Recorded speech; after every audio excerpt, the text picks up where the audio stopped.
In 1983, a team of deeply pious scientists conducted a radical experiment in an undisclosed facility. The scientists had theorized that a human without access to any senses or ways to perceive stimuli would be able to perceive the presence of God.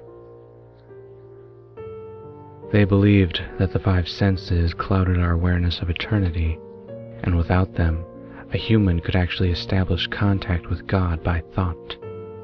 An elderly man who claimed to have nothing left to live for was the only test subject to volunteer.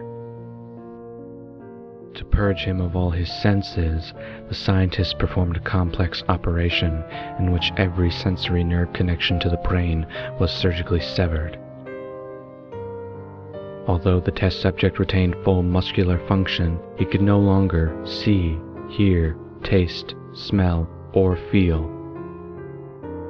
With no possible way to communicate with or even sense the outside world, he was alone with his thoughts. Scientists monitored him as he spoke aloud about his state of mind in jumbled, slurred sentences that he couldn't even hear. After 4 days, the man claimed to be hearing hushed, unintelligible voices in his head.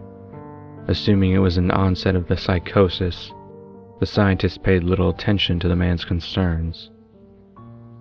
2 days later, the man cried that he could hear his dead wife speaking with him, and even more, he could communicate back. The scientists were intrigued, but were not convinced, until the subject began naming dead relatives of the scientists. He repeated personal information to the scientists that only their dead spouses and parents would have known. At this point, a sizable portion of the scientists had left the study. After a week of conversing with the deceased through his thoughts, the subject became distressed, saying the voices were overwhelming. In every waking moment, his consciousness was bombarded by hundreds of voices that refused to leave him alone. He frequently threw himself against the wall, trying to elicit a pain response.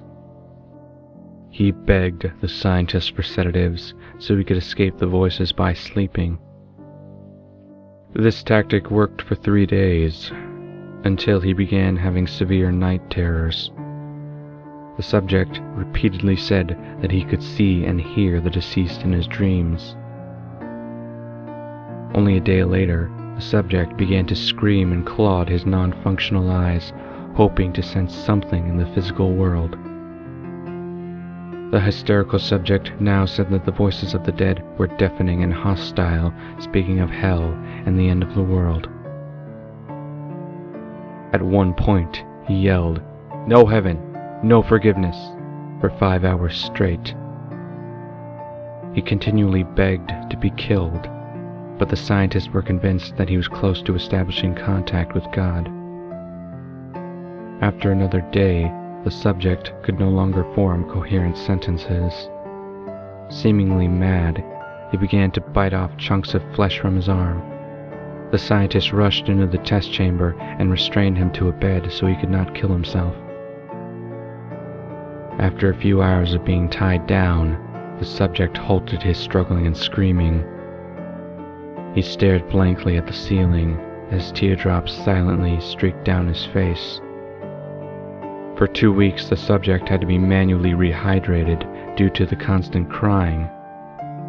Eventually, he turned his head and, despite his blindness, made focused eye contact with a scientist for the first time in the study. He whispered, "I have spoken with God, and He has abandoned us." And his vital signs stopped. There was no apparent cause of death.